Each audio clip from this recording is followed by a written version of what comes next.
Bismillahirrahmanirrahim. Saya ingin bermula dengan bermohon maaf kepada hadirin sekalian, tuan dan puan, kerana saya duduk sedikit lebih tinggi dibanding tuan puan sekalian. Tidak mengurangi kemuliaan tuan puan di hadapan Allah Subhanahu wa taala, hanya boleh sekadar nampak saja bagi semua. Bismillahirrahmanirrahim. Assalamualaikum warahmatullahi wabarakatuh.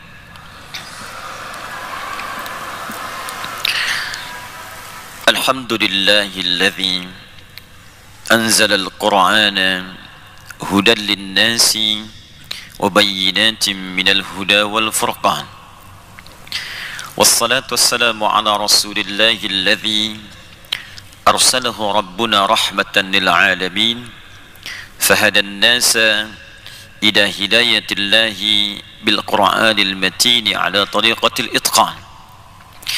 اللهم صل وسلم وبارك على هذا النبي الكريم الرسول المبين سيدنا محمد وعلى آله وصحبه وأمته إلى يوم الدين. أما بعد، فيا عباد الله، أوصي نفسي وإياكم بتقوى الله، فقد فاز المتقون، فلا تموتن إلا وأنتم مسلمون. فقال تعالى: يا أيها الذين آمنوا اتقوا الله حق تقاته ولا تموتن إلا وأنتم مسلمون. Hadirin sekalian, tuan puan yang dirahmati Allah Subhanahu wa taala, kita mulai dengan bersyukur pada Allah Subhanahu wa taala. Dengan rahmat Allah, kita masih diberi kesempatan untuk beribadah sampai dengan detik ini. Semoga seluruh ibadah kita diterima oleh Allah Subhanahu wa taala. Saya nak berikan selamat terlebih dahulu bahawa pagi hari ini kita dipilih oleh Allah Subhanahu wa taala untuk belajar, memahami, mendalami tuntunan syariat dinul Islam. Dalam bahasa Al-Quran disebut dengan tafaqquh fid din. Nabi sallallahu alaihi wasallam memberikan pujian yang sangat besar bagi umatnya yang meluangkan waktu masanya untuk memperdalam, memahami tuntunan syariat dalam Islam. Pujian ini kemudian dirangkum oleh Al-Imam Al-Bukhari, dimasukkan dalam bagian hadis di kitab beliau Al-Jami' As-Sahih Al-Musnad Al-Mukhtasar min umuri Rasulullah sallallahu alaihi wasallam wa sunanihi wa ayyamihi, disingkat dengan nama Sahih Al-Bukhari. Terdiri dari 97 pembahasan, 97 kitab. Di kitab yang ketiga disebut dengan Kitabul Ilmi, nomor hadis 71, posisi paling kiri sebelah atas di kitab dia, riwayat sahabat Abu Hurairah radhiyallahu taala anhu. Juga ada riwayat versi lain dari sahabat Muawiyah bin Abi Sufyan radhiyallahu taala anhu dengan matan yang sama. An Rasulillah sallallahu alaihi wasallam qala: man yuridillahu bihi khairan yufaqqihhu fid din. Man yuridillahu bihi khairan, man ismun mausulun yadullu ala al-fardiyatil 'ammiyah. Konjungsi huruf sambung yang menunjuk pada subjek, bisa juga objek, tanpa batas dia. Pada personal singular tapi tanpa batas. Bisa lelaki, perempuan, tua, muda, besar, kecil, kaya, cukup, siapapun dia. Man, siapapun, kata Nabi, yuridillahu bihi khaira, yang diinginkan oleh Allah berubah menjadi orang baik, memiliki sifat-sifat mulia. Jadi bukan baik dipandang oleh manusia. Kalau tuan disebut baik oleh orang Kuala Lumpur, jangan dulu bahagia, seronok, karena boleh jadi orang Putrajaya tidak mengenal kita. Kalau orang satu Malaysia menyebut anda baik, jangan dahulu bangga, karena boleh jadi orang Indonesia mimpi pun tak nampak kita. Bila se-Asia menyebut kita baik, jangan dulu bangga, karena boleh jadi di Eropah sampai Afrika tak mengenal kita. Tapi bila Allah yang menyebut kita baik, maka semuka langit dan bumi akan berkata dia orang baik. Sampai masuk ke alam kubur pun dia baik. Berjumpa dengan Allah di akhirat, dia baik. Quran surah ke-19 ayat ke-15, paling kiri di pertengahan di mushaf. Wassalamun alaihi yauma wulida wa yauma yamutu wa yauma yub'atsu hayya. Orang-orang yang dipandang baik oleh Allah tu dicontohkan Nabi Yahya alaihi salam di ayat ini, maka dia akan dijamin baik di 3 alam. Yauma wulida, sejak dia hidup di muka bumi, wa yauma yamutu, saat wafat dia dimuliakan Allah, wa yauma yub'atsu hayya, saat dibangkitkan pun bahagia dia karena disebut baik oleh Allah Subhanahu wa taala. Dunia dia dapat kebaikan, saat wafat dia dapat sakinah, husnul khatimah, bahkan panggilannya indah, ya ayyatuhan nafsul mutmainnah, Quran surah ke-89 ayat 27 sampai dengan ayat 30-nya. Saat wafat di alam kuburnya dia mendapatkan kenikmatan, sampai Allah menyampaikan kalau dia mampu, dia akan datang kepada keluarganya, familinya, dia akan kata, tak usah kau menangis, jangan kau bersedih, aku dibahagia sangat di sini, kalau kau mampu cepat datang menyusul sini. Itu ada di Quran surah ke-3 Ali Imran ayat 169 sampai dengan 171-nya. Saat bangkit dia di yaumul qiyamah, senang dia, bahkan saking baiknya ada orang yang diperkenankan menatap Allah tanpa hijab saat di dunia tak nampak dalam gaibnya. Dunia alladzina yu'minuna bil ghaib, di akhirat dia mampu menatap Allah tanpa hijab, berbinar wajahnya, bukan kerana masuk surganya, tapi karena bisa menatap Allah tanpa hijab. Itu ada di Quran surah ke-75 ayat 22 sampai 23, sebelah kiri paling atas di mushafnya. Wujuhun yawma idzin nadhirah ila rabbiha nadhirah. Ada orang yang wajahnya nampak bersinar gembira. Di masa kiamat tu banyak orang gelisah, banyak orang khawatir, banyak orang minta syafaat. Datang ke Nabi Adam tak mampu beri syafaat, datang ke Nabi Ibrahim tak mampu beri syafaat, datang ke Nabi Musa tak mampu beri syafaat, datang ke Nabi Isa malu beri syafaat, karena banyak umat yang menganggap dia sebagai Tuhan. Mencari syafaat, ada satu golongan yang dia berbinar wajahnya. Kenapa? Diperkenankan melihat Allah tanpa hijab. Siapa mereka ni gerangan saat di dunia? Di antara mereka adalah orang-orang yang disebut oleh Nabi, orang-orang yang disebut baik oleh Allah Subhanahu wa taala. Jika tuan puan ingin masuk ke dalam golongan ni, maka di antara pintu-pintunya ada pintu yang dibuka oleh Nabi sallallahu alaihi wasallam, dimasukkan oleh Imam Al-Bukhari dalam Kitabul Ilmi nomor hadis 71. Siapa gerangan mereka ini? Yuridillahu bihi khaira, man yuridillahu bihi khaira yufaqihuhu fid din. Maka orang ini akan dibimbing oleh Allah langsung, diringankan langkahnya, dibukakan pintu hatinya untuk mau belajar mendalami tuntunan agamanya. Jadi kalau ada penambahan dari urusan dunia, kedudukan tu meningkat, hati-hati, jabatan mulai meningkat, harta mulai melimpah, jangan dulu bangga, karena itu boleh jadi belum jadi ukuran kebaikan di hadapan Allah Subhanahu wa taala. Tapi berbahagialah kita semua, di antara sekian hamba Allah yang hidup di sekitaran Kuala Lumpur ni, kitalah yang dipilih oleh Allah Subhanahu wa taala untuk berada di tempat terbaik di muka bumi, di masjid di rumah Allah, untuk belajar dari tuntunan sebagian dari agama kita. Semoga ini menjadi tanda pertama yang diberikan oleh Allah Subhanahu wa taala untuk merubah kita menjadi orang baik di dalam pandangan Allah, insya-Allah. Ya. Dan tidaklah cukup dengan amin, kita mesti belajar dulu ni. Ya. Jadi kurang apa lagi lah baiknya Allah pada kita. Sudah diberikan ringan langkah, datang ke masjid, duduk pula, tinggal belajar. Kalau ini semua belum mampu merubah kita jadi baik, dengan cara apa lagi Allah mesti merubah kita semua. Ya, hadis yang kedua dalam hadis Ibnu Majah nomor hadis 233, diriwayatkan oleh sahabat Abu Darda radhiyallahu taala anhu, orang-orang yang kemudian berangkat untuk menuntut ilmu, maka setiap gerak langkahnya, peluh keringatnya akan dicatat langsung untuk meringankan langkah ia ke surga. Nabi SAW bersabda, man saraka tariqan yaltamisu fihi ilma, sahhalallahu lahu tariqan ilal jannah. Siapa yang mampu menggerakkan langkahnya, menyiapkan dirinya, menempuh jalan dia untuk belajar pengetahuan walaupun sedikit saja, ilma nakirah, walaupun sedikit, satu ayat saja, satu hadis saja, maka Allah akan balas semua jerih payahnya, semua kesungguhannya dengan meringankan langkahnya ke surga, insya-Allah.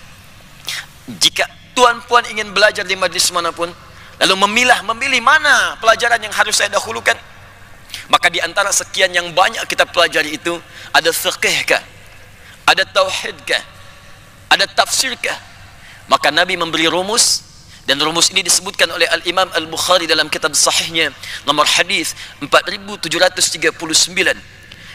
Imam Al-Bukhari menerima dari seorang bernama Hajjaj bin Minhal. Hajjaj menerima dari Syu'bah. Syu'bah menerima dari Alqamah ibnu Marthad. Alqamah ibnu Marthad menerima dari Sa'ad bin Zubaidah. Sa'ad bin Zubaidah menerima dari Abu Abdurrahman As-Sulami. Abu Abdurrahman As-Sulami menerima dari Uthman bin Affan radhiyallahu taala anhu. Di riwayat jalur kedua dari sahabat Ali bin Abi Thalib karamahu wajah. Keduanya menerima dari Rasulullah sallallahu alaihi wasallam. Maqal khairukum man ta'allama al-Qur'ana wa 'allamah. Khairukum man ta'allama al-Qur'ana wa 'allamah. Kata Nabi, jika ada orang baik di muka bumi ini yang hendak belajar, yang nak belajar, maka di antara mereka yang terbaik adalah orang-orang yang mau memulai pelajarannya dengan belajar Al-Quran, lantas mengamalkan apa yang telah ia pelajari itu. Kerana itu insyaAllah dalam kuliah pagi ini kita akan mencoba untuk berusaha menjadi orang baik dalam pandangan Allah dan Rasulullah dengan belajar tentang panduan hidup berdasar pada tuntunan Al-Quran dan Sunnah Rasulullah sallallahu alaihi wasallam. Mari kita mulai kuliah kita ini. Semoga Allah berkahi kita semua, berikan keikhlasan sehingga mudah ilmu kita dapatkan dan kita amalkan dalam kehidupan kita insya-Allah. Baik, saya senang, mohon izin saya berdiri sini supaya nampak dan terlihat. Saya senang menyampaikan kuliah dengan argumentasi atau dalil-dalil yang bisa dipahami dengan jelas, sehingga ketika kita amalkan kita punya keyakinan untuk beramal, dan bila ada soalan disampaikan pada kita, kita bisa menjawab. Kerana itu mohon izin nanti dalam kuliah ini mungkin agak banyak sedikit saya menulis dalil-dalil yang kita coba uraikan, sehingga nanti kuat landasan kita dalam beramal, ataupun nanti kalau di soal kita bisa menjawab dengan baik insya-Allah. Sepakat ya? Tinggal sepakat saja. Saya yang terangkan, saya yang tulis, mungkin juga saya yang hapus ya. Baik, bismillah. Pertama, mengapa Al-Quran? Saya ulang ya, mengapa mesti Al-Quran? Satu. Yang kedua, apa fungsi Al-Quran atau manfaat Al-Quran bagi kehidupan kita hingga kita berpulang kepada Allah? Dan yang ketiga, ini yang paling penting, bagaimana kemudian kita bisa mengamalkan tuntunan atau pedoman Al-Quran dalam kehidupan di era kita sekarang dan meraih kejayaan seperti umat dahulu berjaya. 3 poin ini yang kita coba dudukkan, kita bahas, dan mungkin kita diskusikan di akhir kajian kita insyaAllah. Saya ingin berikan gambaran sejenak. 15 abad yang lalu, bahkan 150 tahun sebelumnya, kalau 15 abad yang lalu itu baru sampai pada era Nabi Muhammad sallallahu alaihi wasallam. 150 tahun sebelumnya itulah mula masa yang dikenal dengan nama jahiliyah. Jahiliyah sampai kelahiran Rasulullah sallallahu alaihi wasallam yang disebutkan di tahun gajah itu sekitar tahun 571 Masehi. Kita perlu sepakat dulu kenapa masyarakat pada saat itu disebut dengan nama jahiliyah. Jahiliyah. Jadi ada jahlun, ada jahalah, ada jahiliyah. Itu berbeza. Jahlun bodoh. Jahalah dinaungi kebodohan. Jahiliyah penuh dengan sifat kebodohan. Jadi kalau mau mencari semua sifat bodoh, di situ kumpul semua. Kalau mau mencari semua yang kotor, di situ ada semua. Kalau mau mencari semua yang jelek-jelek, buruk-buruk, di situ ada semua. Anda mau mencari, misal Anda cari pencuri paling buruk semuka bumi, ada masa itu. Jadi kalau sekarang ada pencuri, dia terlambat. Dan lebih pakar pencuri di jahiliyah dibandingkan masa sekarang. Bila ada nak tahu seorang perampok, perompak, ada masa itu. Dan lebih dahsyat sifat perampoknya dibandingkan perampok sekarang. Di perampok sekarang ini kecil-kecil saja. Kalah jauh sama masa jahiliyah. Mereka tak tanggung kalau ada perampok sekampung ikut merampok. Ada satu nama daerah namanya Gifar. Itu kota perompak pada masa itu. Jadi semua di dusun itu, desa itu semua perompak. Lewat situ mesti bayar. Tak bayar, hilang dagangan. Kalau tak hilang dagangan kafilahnya, hilang nyawa lah. Lewat, bayar. Lewat, bayar. Ada upeti. Desanya disebut dengan Gifar namanya. Ada lagi kebiasaan orang berzina. Wah, itu sudah tiap masa lah. Jangan dihitung harinya lagi. Bisa setiap minit orang bisa berzina. Bahkan suami kalau dia bosan dengan istri, dia akan undang kawannya, dia kata, saya bosan dengan istri saya, kita tukar malam ini ya. Bisa tukar saat itu juga. Lebih daripada hewan. lebih daripada hewan. Ada yang senang berkelahi tak tanggung. Ada orang yang kalau tiap hari dia naik ke atas Jabal Kubais. Jabal Kubais ni kalau sekarang, kalau misalnya tuan puan datang tak berhaji, ya saya berdoa bermohon pada Allah, semoga yang berangkat tahun ini diberi kemudahan oleh Allah, dan semoga yang belum berangkat insya-Allah dimudahkan untuk berangkat, ya. Dan tak cukup dengan amin, menabung dari sekarang, ya, nabung. Ikut tabung haji lah. Nanti kalau dari Zam-Zam tu ada menara Zam-Zam, ya. Saya coba ilustrasikan, ya. Ibu terlihat ini? Terlihat? Oh tidak, saya belum tulis. Bagaimana bisa terlihat? Saya belum tulis, ya, belum tampak, ya. Ini misalnya ada Zam-Zam ni, ya. Saya ilustrasikan. Ini Zam-Zam ni. Ini nyebrang sedikit, ni ada Sofwa, Hotel Sofwa. Yang ini ada jalan ni. Ini ni ada bukit besar yang sekarang ada istana raja ni. Ini Jabal Kubais namanya. Ya, kalau belok kita sini, di sini ada pos security satu, ada CCTV satu menghadap sini, ada seorang security satu orang pakaian coklat, sini ada kipas angin, jumlahnya 35 kipas angin. Sini ada pintu 26 bab Ismail, pintu 27 babun Nabi, kemudian sini babus salam. 150 meter dari sini ke sini ada tempat Labi lahir, Maulid Nabi namanya sini. Di sini tempat Nabi kemudian berumah tangga dengan Sayyidah Khadijah di sini. Di sini ada rumahnya Abu Jahal. Ya. Sebelah sini. Nah, ini Jabal Kubais. Jadi ada orang yang di masa tu, ya, saking dahsyatnya, ya, punya kekuatan, tiap hari dia naik ke bukit ni. Dia naik ke bukit, dia umumkan, dia maklumkan, siapa yang berani dengan saya ingin bertarung, datang, ayo naik di bukit manapun. Di bukit manapun. Jumpa dengan saya, kita bertarung. Tapi sebelum datang, pamit dulu pada ibu yang baru melahirkannya, pamit pada ibu yang sudah melahirkannya, karena dia akan pulang tanpa nama. Setiap hari. Jadi semua bentuk keburukan tampak pada saat itu. Tampak. Dukun ada, penipu banyak, perampok ada, pemabuk banyak, pezina banyak. Dan disebutlah dengan nama jahiliyah dan tenggelam dalam dasar kehidupan di muka bumi. Diapit oleh dua kerajaan besar, imperium besar. Ada Romawi sebelah kanan dan Persia sebelah kiri. Ini tak nampak ni di muka bumi. Tak ada peradaban, tak dikenal siapapun. Yang dikenalnya tu sudah masa terperosok saja, jauh. Tak ada apapun di sini, tak ada cahaya, semua sifat buruk. Romawi dikenal, Persia dikenal. Dua imperium yang bersaing satu dengan yang lainnya. Saya tidak berkisah tentang satu hal yang sangat penting. Tiba kemudian diutuslah seorang rasul lahir di sini di dekat Ka'bah Al-Musyarrafah. Dan ini berkat doa Nabi Ibrahim dan Nabi Ismail alaihi wassalam. Nabi Ibrahim, Nabi Ismail alaihi wassalam, selesai mereka berdua meninggikan bangunan Ka'bah, maka berdoa di dekat Ka'bah, di antara doanya memohon kepada Allah agar dilahirkan seorang rasul yang terbaik di akhir masa nanti di tempat yang paling baik di bumi. Karena rasul ini spesial, rasul paling mulia, rasul paling istimewa, ya Allah, lahirkan di tempat spesial paling istimewa di bumi. Tak ada tempat paling istimewa di bumi kecuali Ka'bah Al-Musyarrafah. Rumah pertama yang dibangunkan untuk manusia, bukan manusia yang bangun. Quran surah ketiga ayat 3 ayat 96 sampai 97. Inna awwala baitin wudi'a linnas. Sungguh rumah pertama yang dibangunkan untuk manusia, Ka'bah, lalladzi bi Bakkah mubarakan. Berdoa di samping Ka'bah, diabadikan doanya dalam Al-Quran surah kedua Al-Baqarah ayat 129. Paling kiri agak sedikit ke atas. Rabbana wab'ats fihim rasulan minhum yatslu alaihim ayatika wa yu'allimuhumul kitab wal hikmah wa yuzakkihim innaka antal azizul hakim.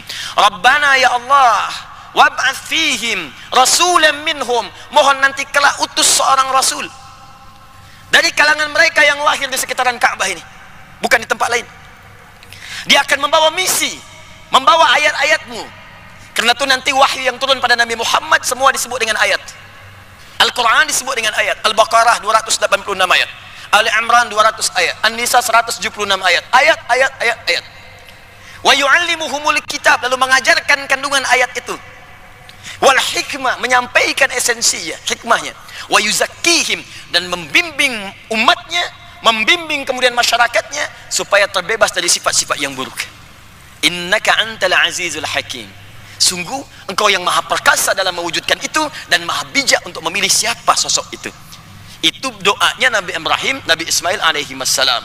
Nabi Ibrahim itu itu kakek buyut Nabi Muhammad generasi ke-30. Setiap satu generasi itu bisa 2000 tahun, 3000 tahun, 1000 tahun, ribuan tahun usianya. Jadi ini generasi ke-30. Muhammad sallallahu alaihi wasallam bin Abdullah bin Abdul Muttalib bin Hashim bin Abdul Manaf bin Qusay bin Murrah bin Kilab bin Ka'ab bin Ghalib bin Fihir bin Malik bin Nadar bin Kinana bin Khuzaimah bin Mudrika bin Ilyas bin Nizar bin Mudar bin Ma'ad bin Adnan bin Addi bin Adri bin Muqawwam bin Nahur bin Tarikh bin Ya'rub bin Yasjub bin Nabit bin Ismail alaihissalam bin Ibrahim alaihissalam. 30 generasi. Jadi tuan-puan bisa bayangkan, berdoa 30 generasi sebelumnya, jawabannya datang lama setelahnya. Di doa itu pasti ada faedahnya. Kalau tak dikabulkan sekarang, esok lusa mungkin cucu yang dapat. Tuan-puan berdoa, ya Allah jadikan keturunan hamba, ya Allah ada yang penghafaz Al-Quran. Bila bukan tuan, bukan puan, mungkin cucunya nanti. Mungkin anak dari cucu, bisa. Jadi semua doa selalu ada faedahnya.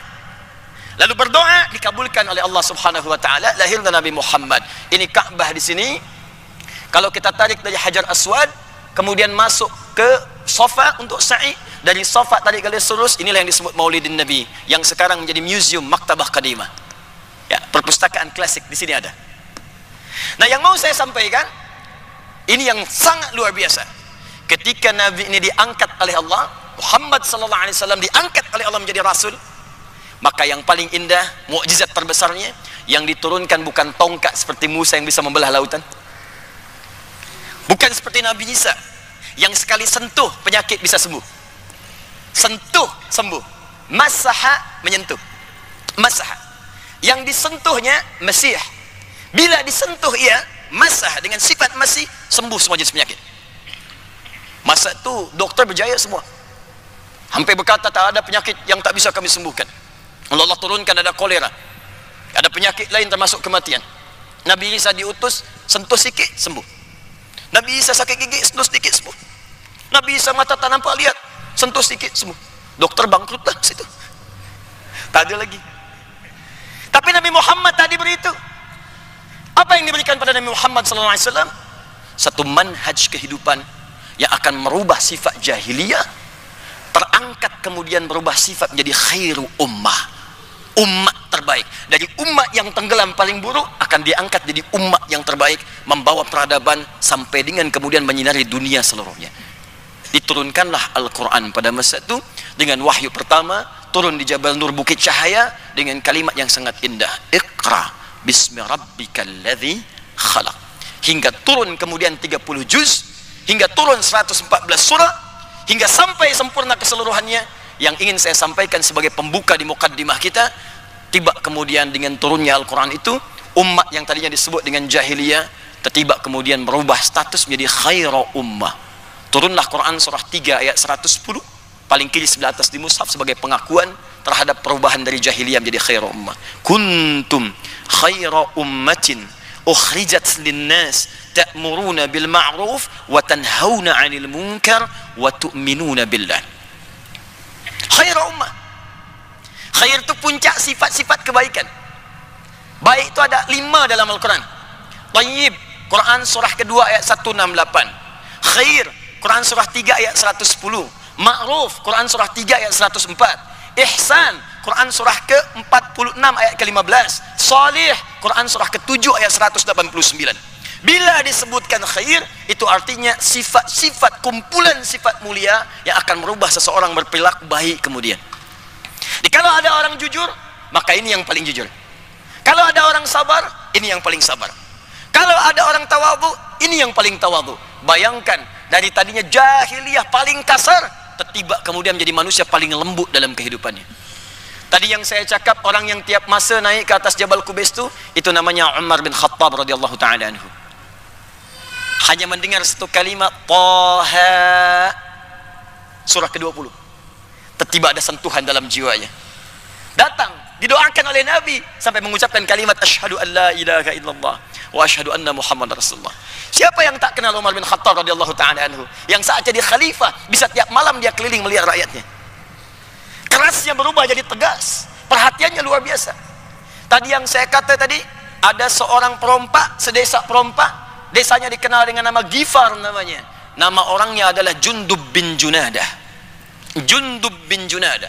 Karena dia berasal dari Ghifar, maka dalam bahasa Arab kalau kita nak kenalkan diri berasal dari daerah itu, tambahkan alif lam di depannya, ujungnya ganti dengan i. Saya dari Ghifar, Al-Ghifari. Ada seorang penulis kitab hadis yang sangat famous tuh, populer. Siapa namanya? Al-Bukhari. Nama aslinya bukan Al-Bukhari. Nama aslinya Muhammad. Punya bapa namanya Ismail. Punya kakek namanya Ibrahim, kakek buyutnya Al-Mughirah, yang buyutnya Al-Bardizbah. Tinggal dia di kecamatan Ju'fa, Kabupaten Bukhara, Provinsi Khurasan, negara Uzbekistan sekarang. Karena dia berasal dari Bukhara, dia kenalkan namanya, saya berasal dari Bukhara, tambah alif lam depannya, ujungnya tutup dengan i, Al-Bukhari. Ada Ustaz Hamdan ni dari Putrajaya. Dia datang ke Mekah, dia senalkan diri. Assalamualaikum, ana Hamdan Al-Putrajayai. Ana Ahmad Al-Kuala Lumpuri. Boleh? Boleh, ya. Nah, saya nak kembalikan. Dia masuk Islam, belajar dari tuntunan Al-Quran. Jadi apa dia di kemudian hari? Allahu Akbar, dahsyat luar biasa. Berubahlah menjadi da'i, pulang kemudian ke kampungnya, dia dakwahi semua masa di kampung tu, berubah menjadi muslim, sampai Madinah gempar pada masa itu. Datang orang dengan gombolan kaki luar biasa, tak tik tuk, guncang Madinah. Dilihat siapa itu yang datang? Jundub bin Junadah dengan semua orang kampung yang masuk Islam. Maka beliau memperkenalkan dengan nama daerahnya, Ana Al-Ghifari, Abu Dhar Al-Ghifari, untuk memberi pesan kepada kita di masa datang. Saya berasal dari kampung yang dulunya gelap, masuk Islam, dapat cahaya dari Al-Quran, bisa merubah itu semua menjadi baik. Nah, karena itu dalam ilmu hadis, kalau kita nak belajar hadis, jangan langsunglah kemudian kepada matanya, lihat siapa yang meriwayatkan, ambil inspirasi dari situ. Nah, saya ingin bicara bahwa semua yang belajar dari Quran, Allahu Akbar, berubah semua. Berubah. Bahkan manhaj ini berlanjut kemudian di masa-masa yang akan datang. Tidak ada semua sahabat, tabi'in, orang-orang soleh di masa kejayaan Islam, semua tumbuh kecuali semenjak budak kecil-kecil itu, mereka menghafaz Quran terlebih dahulu. Mereka keluarkan tuntunannya. Sehingga apa yang terjadi? Allahu Akbar. Semua profesi yang mereka kerjakan tidak luput dari bimbingan Al-Quran. Ada dokter, dia hafal ayat-ayat kedokteran, dia praktekkan dengan ayat itu, dia obati manusia dengan izin Allah Subhanahu wa taala. Ada lagi yang ahli pengetahuan, ada astronom, dia baca Quran, dia bisa menemukan teori. Ada yang lihat baca Al-Quran, dia menemukan atom. Ada yang baca Al-Quran, dia buat prototipe pesawat terbang. Nanti saya tunjukkan kepada tuan-puan semua. Yang mau saya sampaikan, Al-Quran dahulu didudukan seperti Allah menginginkannya, bukan sekedar menjadi bacaan semata, sekalipun itu berpahala. Tapi mereka tempatkan Al-Quran sesuai petunjuk Allah melalui lisan Nabi SAW. Pertanyaannya, apakah peran yang dimaksudkan? Seperti apa gambarannya? Dan bagaimana kita mempraktekkan di era kita sekarang untuk kita dapatkan kejayaan seperti di masa lalu dalam konteks yang modern sekarang? Itu yang coba kita turunkan. Jadi saya baru mukaddimah nih, kita belum mulai ya. Di sini kita mulai ya. Saya boleh hapus ya? Alhamdulillah. Ini first time saya pertama datang sini ya. Saya datang sendiri, beri kuliah sendiri, menulis sendiri, dan menghapus sendiri. Masya Allah. Lengkaplah sudah. Bismillah. Ayo kita mulai. Saya nak turunkan dulu dalilnya sejenak ya. Kita mulai dengan Quran surah kedua Al-Baqarah ayat 185. Paling kiri di pertengahan di mushaf ya. Bolehkah saya minta spidol yang baru? Ada ya? Oh ya, bismillah. Jazakallah khair. Bismillah. Quran surah kedua Al-Baqarah ayat 185. Ini asasnya. Bismillah. Syahrul Ramadan alladhi unzila fihi al-Quran hudal linnas. Ingat, hudal linnas. Di bulan Ramadan itu Allah berfirman, yang di masa itu kita berpuasa menunaikan siyam, Allah turunkan Al-Quran. Masya Allah. Sejenak. Saking istimewanya Al-Quran ini, dipilih waktu yang paling istimewa. Saya mau tunjukkan kepada hadirin semua, tuan-puan semua, bagaimana dahsyatnya Al-Quran. Saat dia mulai turun, maka dia akan memberikan keistimewaan pada semua yang terkait dengan turunnya. Saya mau beri contoh sebentar. Al-Quran diturunkan pada Nabi Muhammad melalui malaikat siapa? Jibril. Saat malaikat Jibril mendapatkan wahyu dari Allah untuk menurunkan Al-Quran, maka berubah statusnya, naik menjadi Sayyidul Malaikah, Ruhul Amin. Rasulun fis sama, lahu sahibun rasulun fil ard, fid dunya. Rasul di langit, malaikat punya sahabat, punya kawan, rasul di muka bumi. Nabi Musa alaihissalam sahabatnya malakul maut. Malakul maut. Semua punya teman, punya teman, punya teman. Tapi ketika Al-Quran diturunkan, semua tak berlaku. Diangkat satu malaikat menjadi tuan dari semua malaikat, Sayyidul Malaikat. Jibril mendapatkan risalah wahyu, menurunkan pada Nabi Muhammad sallallahu alaihi wasallam, maka berubah status jadi Sayyidul Malaikat. Al-Quran turun di satu bulan, namanya Ramadan, maka Ramadan kemudian berubah status menjadi Sayyidus Syuhur. Sayyidus Syuhur, tuan dari segala bulan, mulia. Siang malamnya ada ampunan, siang malamnya ada rahmat. Hanya di Ramadan, siang malamnya ada ampunan, ada rahmat, ada semua kemuliaan atas berkat Al-Quran. Al-Quran turun di satu malam di Ramadan, maka malamnya berubah menjadi Lailah Mubarakah. Dalamnya ada pahala. Kalau kita beribadah, dapatlah kita sama dengan lebih dari 1000 bulan. Bahkan turun satu surah Al-Qadar, Inna anzalnahu fi Lailatul Qadar wa ma adraka ma Lailatul Qadar. Ingat, ada lail, ada lailah, itu berbeda. Kalau lail itu waktunya saja, malam. Kita mau tahajud, kapan ditunaikan? Ambil waktu malam. Quran surah 17 ayat 79, paling kiri pertengahan, agak sedikit ke atas. Wa minal laili fatahajjad bi, dari sementara waktu malam silakan bangun tunaikan tahajud. Waktunya malam. Ya, lail itu malam. Layali jamaknya, lail, layali, lela, lili, lala, itu malam. Ya, ibu laila, ibu malam-malam. Tapi kalau kita tambah dengan tak, laila, artinya ada yang istimewa di malam itu, tak sama dengan malam lainnya. Saya nak bicara tentang diksi Al-Quran begitu luar biasa. Tak pernah Allah menempatkan satu lafaz kecuali memiliki makna yang sangat indah. Allah sampaikan sungguh di malam itu ada yang istimewa, beza dengan malam yang lain. Apa yang istimewa? Lailatul Qadri khairum min alfi syahr. Siapapun yang beramal di malam itu, bertepatan dengan malam itu, maka semua pahalanya dilipatkan lebih daripada 1000 bulan. Bukan 1000 bulan, lebih daripada 1000 bulan. Kalau kita convert itu 1000 bulan, sekarang minimal misalnya 85 tahun. Jadi kalau Tuhan kemarin bertepatan dengan malam Al-Qadar baca Al-Quran, biasanya satu hurufnya 10. At-Tirmidzi nomor hadis 2910. Man qara'a harfan min kitabillahi falahu asyru hasanat. Siapa yang bisa baca Al-Quran, satu hurufnya, setiap huruf 10 kebaikan. 10. Tapi ingat, menghitungnya bukan 1, 2, 3, 4, tak.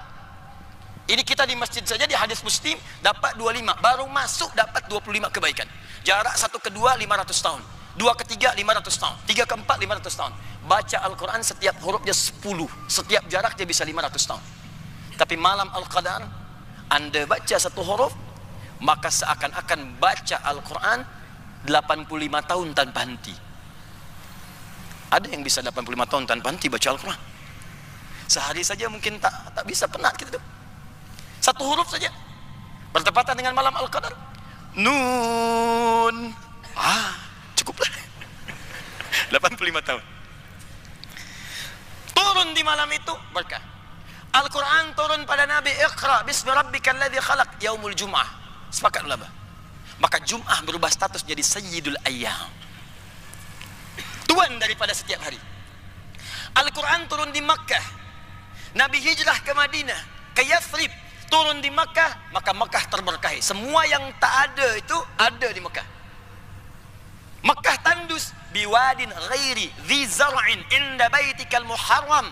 Bayangkan Quran surah 14 ayat 37. Kata Nabi Ibrahim, ya Allah, aku ni nak tinggalkan anakku Ismail dengan ibunya di tanah tandus yang tanaman pun tak tumbuh, tanaman tak tumbuh, tapi semua jenis buah, ragam buah ada di situ. Al-Quran turun berkah. Nabi hijrah ke Yathrib. Yathrib asalnya Yathrib, mulanya Yathrib. Yathrib itu keturunan anak dari Nabi Nuh alaihissalam. Menetap di situ, daerahnya disebut dengan namanya. Mulanya kotor, tertinggal, ekonominya jauh sekali. Datang Nabi, turun Al-Quran, berubah jadi peradaban. 3 tahun selesai krisis ekonomi, selesai. Tumbuh dia, bangkit dia, sampai punya cahaya. Dari Yathrib desa berubah menjadi kota. Kota dalam bahasa Arab disebut dengan Madinah. Penuh dengan cahaya kebaikan, munawwarah. Sampai sekarang kota itu bernama Al-Madinah Al-Munawwarah. Di setiap Al-Quran turun ke setiap tempat atau ke setiap jiwa siapapun, pasti dia akan memberikan sinar pada orang-orang di sekitarnya. Kalau pakcik, tuan puan tak percaya, silakan jadikan anaknya, budak yang paling kecil saja, dia hafaz Quran usia 5 tahun, maka dia akan membawa cahaya di rumahnya. Saya mengajar anak-anak hafaz Quran itu. Allahu Akbar, ada 1 anak, 2 anak, 3 anak hafaz Quran dengan nomornya, dengan halamannya, dengan tempatnya, dengan temanya. Tiba kemudian dia mendapatkan hadiah untuk berhaji. Yang hafaz Quran anaknya, yang berhaji ibundanya, gurunya, teman-temannya, pamannya, bibinya, semua dapat. Dan ditanya, pertanyaan mulai yang pertama, anak siapa ini? Yang hafaz anaknya, yang ditanya bapak ibunya. Di mana belajarnya? Yang hafaz anaknya, yang dicari gurunya. Bila Al-Quran sudah hadir dalam jiwa seorang hamba, sekalipun belum dipraktekkan itu isinya, maka cahaya akan turun di sekitaran dia itu. Kalau mau coba sila. Sekolahkan anak budak yang kecil-kecil di pesantren pondok Al-Quran, atau di tempat dia mengaji. Anda pulang dari pekerjaan begitu penat luar biasa, kadang ada macet macam-macam, sampai rumah budak kecil tu usia 5 tahun, dia baca surah Ad-Duha, Wad-Duha wal-laili idza saja, lalu nampak di hadapan tuan puan sekalian, tiba kemudian Allah bisa sejuk hati kita nih, mengalir air mata. Kami ada kindergarten itu, sekolah TK, anak 4-5 tahun, kemarin baru wisuda. Manhajnya mereka harus baca dengan tartil. TK dia 2 juz, nanti masuk ke tingkat SD-nya dia 30 juz, wisudanya di Mekah, di Madinah. Kemarin kami baru wisuda anak TK, baru hafal 2 juz, hafaz 2 juz. Kemudian orang tuanya ditempatkan di depan, suruh duduk di kursi. Lalu dibuatkan mahkota-mahkota dari kertas. Anaknya membawa mahkota itu. Yang budak kecil ini, dia bawa mahkota, lalu dipakaikan di kepala kedua orang tuanya. Tak ada yang paling indah kecuali menatap setiap orang tua tuh menetes air matanya. Baru 2 juz. Maka bagaimana ketika tuan puan mendapatkan informasi, Masya Allah tuan, Masya Allah puan, anak tuan puan sekarang sudah hafaz 30 juz. Allah, seakan-akan mendapat sesuatu lebih daripada durian musangking. Indah, tertunduk, jatuh, sujud kita. Itu baru hafaz. Belum kita terapkan dalam kehidupan fungsinya. Ini baru Qurannya. Di saya hendak berbicara bahwa Al-Quran diberikan oleh Allah, pasti akan memberikan kemuliaan pada setiap orang yang mendapatinya. Tapi kalau Anda ingin tambahkan kemuliaan itu, maka jangan berhenti di situ. Jangan cukupkan sekadar baca. Jangan cukupkan sekadar dihafaz saja. Karena itu bukan fungsi utamanya. Kita nih belajar membaca untuk tahu isi informasi. Anda belajar bahasa Inggris supaya bisa belajar nih news sekarang apa saja yang bisa kita baca, kita bisa pahami. Belajar bahasa Jepun supaya kita paham informasi ditulis dalam bahasa Jepun, kita amalkan, kita pahami, berinteraksi. Maka demikian Al-Quran diturunkan tuh, kita baca bukan sekadar harus dibaca, walaupun bacaan itu ada pahalanya, tapi supaya mengerti isi Al-Quran dan kita jadikan pedoman dalam kehidupan. Nah sekarang kita lihat kuncinya, ini rahasia terbesarnya, dan di sini kita akan mulai lebih serius dalam kuliah kita nih. Syahrul Ramadan alladzi unzila fihi al-Quran hudan linnas. Ini fungsi utamanya.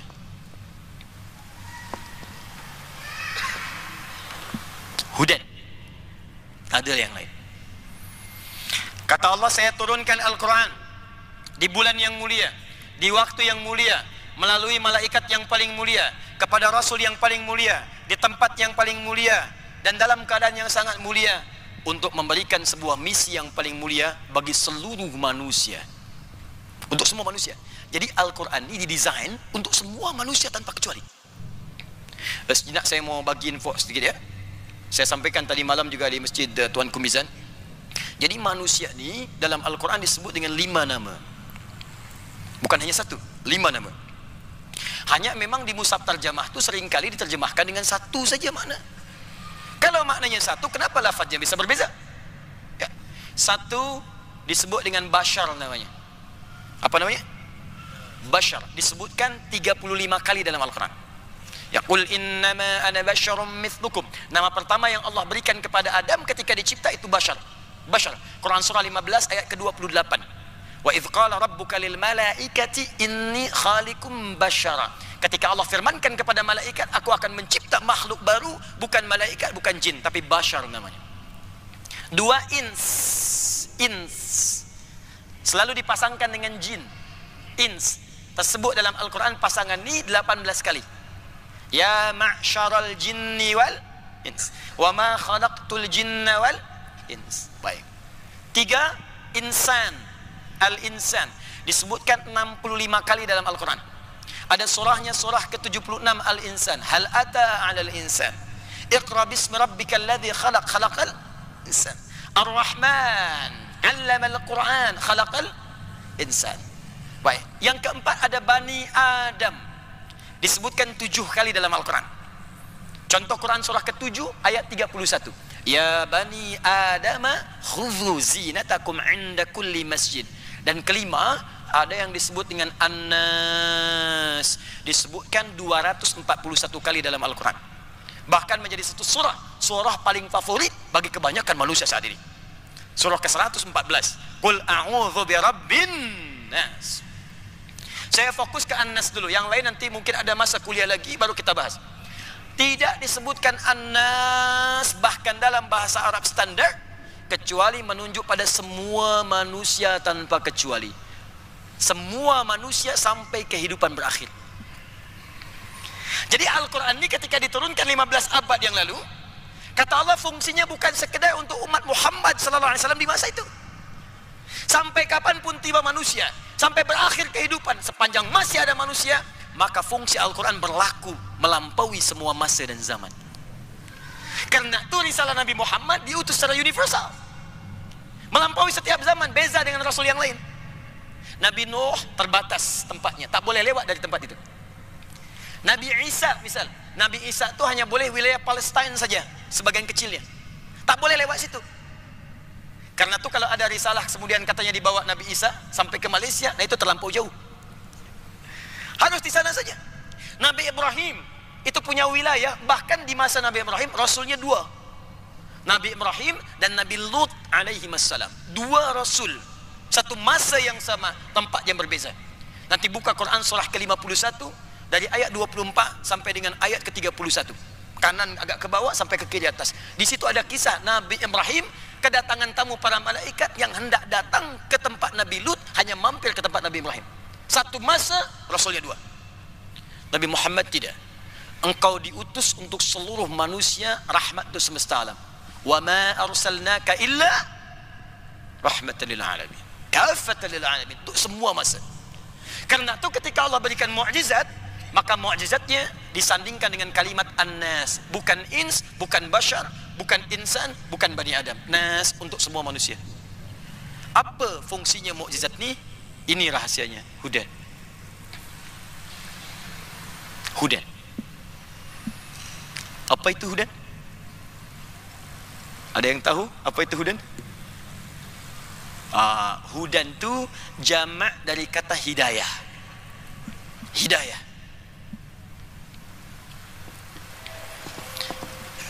Hidayah itu punya ragam makna dalam bahasa Arab. Satu, bisa berarti solution, solusi dari semua problematika hidup yang kita alami. Solusi, jalan keluar, makhraj.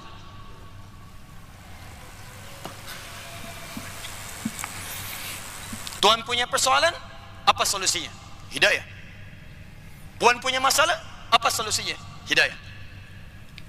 Hidayah bisa juga berarti jalan menuju kesuksesan. Jalan menuju kesuksesan. Sukses. Hidayah bisa juga berarti jalan menuju kemudahan. Sesuatu yang mudah, lapang. Kita minta ihdinas siratal mustaqim, ihdinas siratal mustaqim. Ya Allah, berikan kami kemudahan dalam hidup, jalan yang lurus. Karena kalau lurus itu lapang, tak berkelok dia. Lapang, mudah, lancar. Segala jenis kemudahan dalam hidup. Masya Allah, mau bekerja, mudah. Mau berumah tangga, mudah. Apapun yang dikerjakan, mudah. Mudah, mudah, mudah, mudah. Hidayah.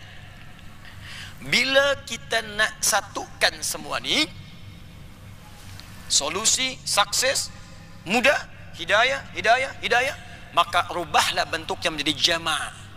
Jama' itu mengumpulkan semua maknanya. Maka dirubah kalimat hidayah menjadi hudan namanya. Hudan, jama' dari kata hidayah.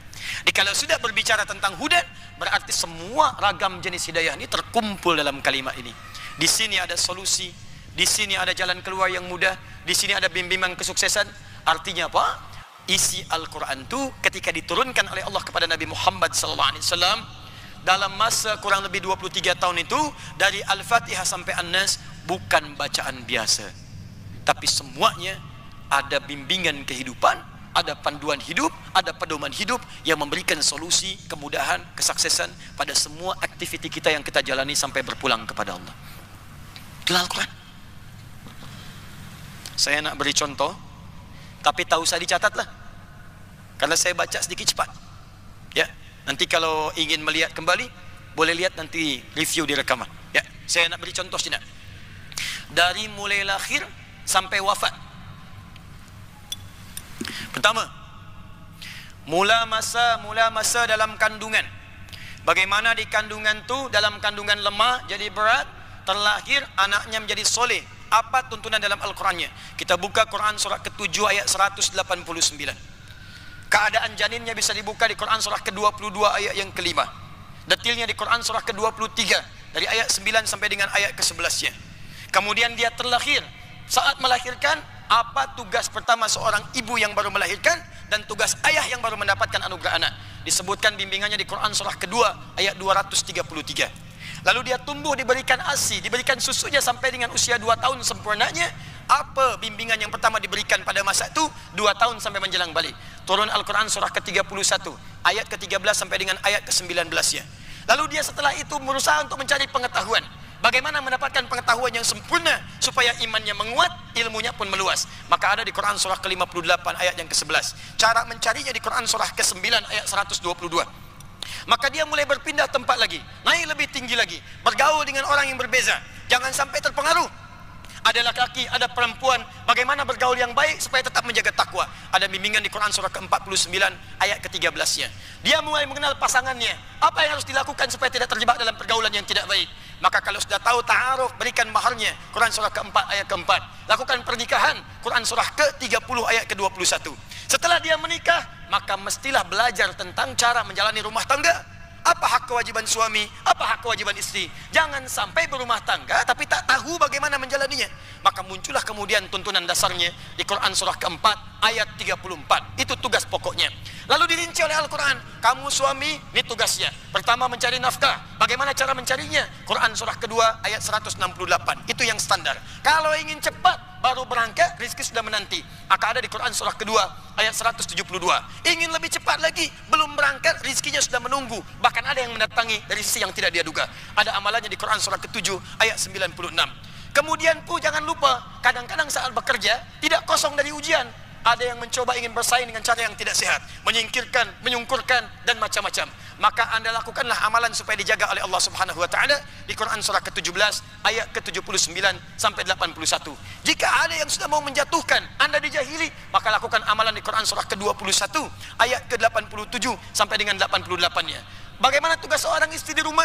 Dia menjaga rumah tangga, jaga izzahnya, jangan sampai runtuh aibnya, datang aib di rumah tangga. Quran surah 4 ayat 34. Jika sudah punya anak, anaknya sulit diarahkan, maka bimbingannya turun di Quran surah ke-17 ayat 23 sampai dengan 27-nya. Kalau penat, capek, lelah, datang sakit, wajar. Namanya manusia pasti ada sakitnya. Nabi Ibrahim pernah sakit. Kalau yang ringan-ringan saja, petunjuknya ada di Quran surah ke-26 ayat 80. Kalau memang secara medis klinis, kata medis ini tak mungkin sembuh, tak ada obatnya nih, tak ada yang mustahil bagi Allah. Diturunkan Quran surah ke-21 ayat 83 sampai 84. Kata Allah, kalau tuan-puan mengerjakan amalan seperti amalan Nabi Ayub nih, maka kami akan sembuhkan seperti Allah sembuhkan Nabi Ayub. Wa dzikra lil abidin.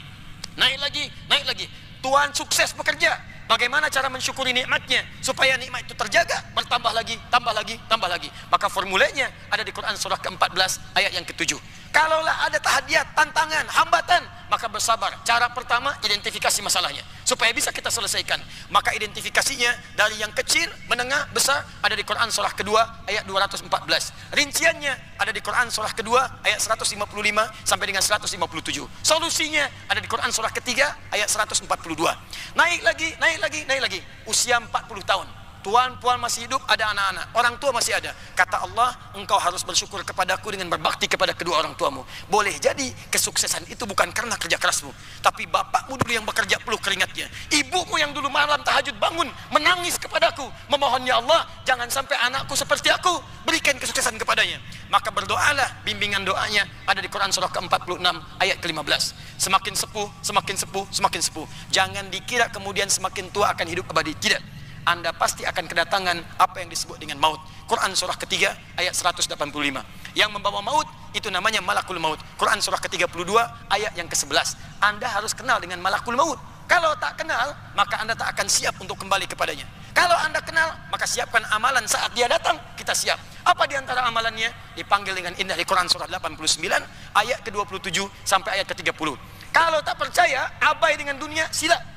Allah sampaikan, Anda nanti hidupnya saat akan wafat akan sulit, bahkan dipukuli oleh malaikat. Quran surah ke-8 ayat ke-50. Tak percaya? Sila. Wafat dia, masuk ke alam kubur. Allah sampaikan, sebelum kau wafat, siapkan dulu supaya engkau mendapatkan anugerah di alam kubur dan nikmat indah. Kau siapkan amalan di malam pertama dunia, kenapa tak kau siapkan amalan pertama di alam kubur? Supaya terang kuburmu, banyak nikmatnya. Maka petunjuknya ada di Quran surah kedua ayat 153 sampai 154. Rinciannya ada di Quran surah ketiga ayat 169 sampai dengan ayat 171. Selesailah itu semua, kembali kepada Allah di hari kiamat. Bagaimana cara amalannya supaya kita maksimal menghadapi kiamat sampai bisa menatap Allah seperti di Quran surah 75 ayat 22 sampai dengan ayat ke-23. Baca Quran surah ke-19 ayat 11 sampai dengan ayat ke-15-nya. Sampai pilihan kita untuk masuk ke dalam surga. Kata Allah, sebelum ke surga, kenali dulu surgamu. Engkau mau masuk dari pintu yang mana? Ada 4 jenis surga. Surga pertama, surga bersama dengan semua nabi. Dari Nabi Adam sampai Nabi Muhammad SAW. Jadi ada tuan yang masuk ke surga, dia ditanya, di mana tinggalnya? Saya bertetangga dengan Ustaz Fulan, dengan Habib Fulan, Syekh Fulan. Masya Allah. Kalau kisah saudara, di mana tinggalnya? Ah, saya biasa saja. Tetangga depan saya Nabi Ibrahim tuh, belakang saya Nabi Musa, samping kiri saya Nabi Yusuf alaihissalam, kanan saya Nabi Muhammad sallallahu alaihi wasallam. Ada orang soleh, siddiqin, syuhada. Itu ada di Quran surah keempat ayat 69. Surga kedua di taman surga, nikmatnya indah. Amalannya di Quran surah ke-51 ayat 15 sampai dengan ayat ke-23 aja. Yang ketiga, surga seluas langit dan bumi. Jadi tuan puan masuk surga itu dapat rumah kompleknya seluas langit dan bumi. Silakan, mau maraton boleh, mau koprol boleh, sila. Mau lomba lari sila, tak ada ujungnya, seluas langit dan bumi. Yang keempat, itu surga kelas biasa pun kata Nabi, mala ainun ra'at wala udhunun sami'at wala khatara ala qalbi bashar. Jadi bukan kelas ekonomi seperti di muka bumi ini. Indah semuanya. Apa yang diinginkan bisa ada. Itu di Quran surah kedua ayat 25. Bahkan kelas yang biasa ini saja, kelas yang biasa, jika tuan puan pernah menginginkan sesuatu di muka bumi, tiba kemudian tak dapat dia masuk surga, ingatlah itu. Saya ingin masuk masjid wilayah di Kuala Lumpur. Begitu saya lewat, saya cium bau durian tuh, si udang merah. Tak sanggup saya beli. Masuk, saya zikir supaya dapat udang merah. Ikut ta'lim Ustaz Ali Hidayat, keluar dari masjid, wafat. Meninggal, kadar Allah masuk surga dia. Beramal saleh masuk surga. Saat masuk itu teringat dia, ya Allah, udang merah. Wa utubihi mutasyabiha, diberikan persis sama dengan apa yang dia pikirkan. Seling datang. Itu ada di Quran surah kedua ayat 25. Semuanya ada. Apa yang tak ada dalam Al-Quran? Itulah yang dikeluarkan oleh para ulama-ulama dulu, sahabat-sahabat Nabi.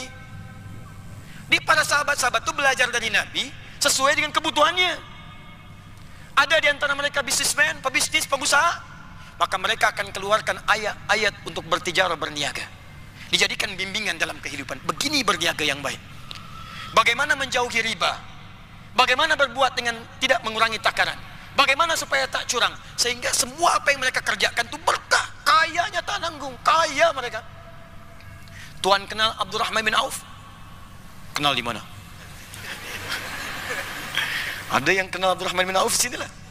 Alhamdulillah. Tapi tak apa, di Indonesia tuh ada yang kenal Firaun. Saya tanya, kenal Firaun? Kenal. Masyaallah. Tapi Abdurrahman bin Auf tuh orang paling kaya di wilayah Makkah. Masuk Islam. Saat hendak hijrah, diboikot kemudian oleh orang kafir Quraisy. Diberi dua pilihan.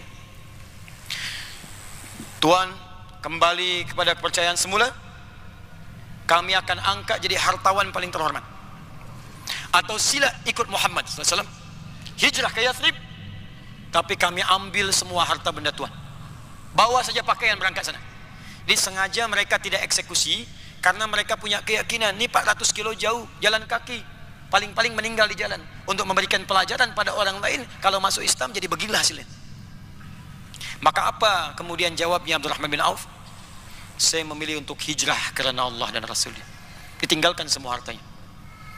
Yang suli, istrinya dah, keluarganya. Puan mau ikut suami hijrah, tanggalkan semua, pakaian saja bawa. Belum tentu sampai Madinah. Tapi kalau nak tinggal, mau tinggal di sini, kami berikan semua harta suami dan boleh pilih. Semua pemuda di Quraisy silakan pilih. Kami akan fasilitasi pernikahannya. Jadi perempuan terkaya terhormat. Sebentar Tuan ya, saya tanya puan di belakang nih, kalau diberikan pilihan seperti itu, ikut suami, tinggal harta semua, atau tinggal suami, dapat harta semua, boleh pilih lagi pemuda untuk dinikahi. Puan pilih mana? Anggaplah suami tak ikut sekarang. Satu apa dua? Satu ikut suami, dua tak ikut suami. Satu atau dua? Masa? Alhamdulillah. Ternyata nih kasusnya berbeza. Dia memilih untuk tinggal di Mekah tak ikut suami. Fase pertamanya. Berangkat Abdurrahman bin Auf, datang kemudian ke Madinah. Allahu Akbar, orang-orang Madinah itu. Karena itu disebut dengan Ansar, menolong tanpa pamrih. Jadi saking hebatnya pertolongan itu, nanti diabadikan dalam Quran surah 59 ayat 9 sampai 10. Wa yu'thiruna 'ala anfusihim walau kana bihim khassasah. Jadi orang yang tak ada makanan disambut oleh orang yang berlebih makanan. Orang kehausan disambut oleh orang yang bawa minuman. Orang yang kaya jatuh fakir disambut oleh orang paling kaya di Madinah. Datang dia sambut di perbatasan. Ini kisahnya sangat famous, sangat terkenal. Begitu sampai disambut, akhil karim, bahasa kita ni, sami'tu annaka kunta ghaniya. Saya dengar Tuhan ini pernah kaya dan jatuh fakir. Kalau ingin kaya lagi, khudh nisfa mali, ambillah setengah kekayaan saya. Orang paling kaya di Madinah datang menyambut pada orang baru hijrah yang jatuh fakir. Kalau nak kaya lagi, ambil setengah harta benda saya. Karena dia tahu secara psikologi, itu ada beban yang biasa kaya di atas dia, tiba-tiba jatuh.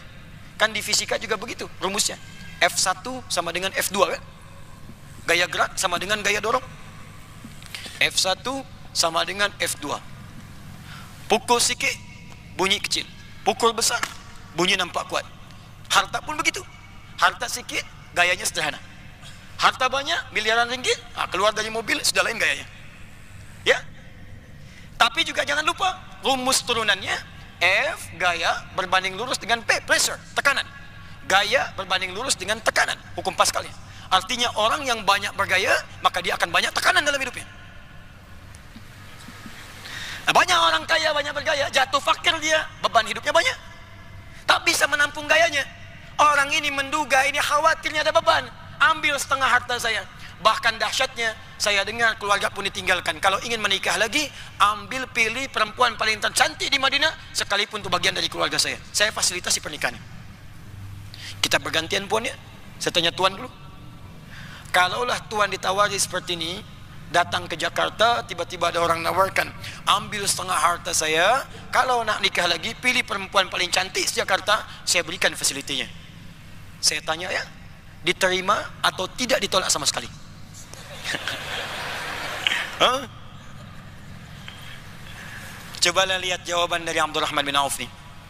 Kalau bahasa kita nih sekarang, jazakallah khair, diberikan dua kemuliaan, dibalas dengan dua kemuliaan. Semoga Allah berikan pahala kepada anda. Arini ainal aswaq, cukup tunjukkan kepadaku di mana pusat bisnisnya. Di mana center bisnisnya?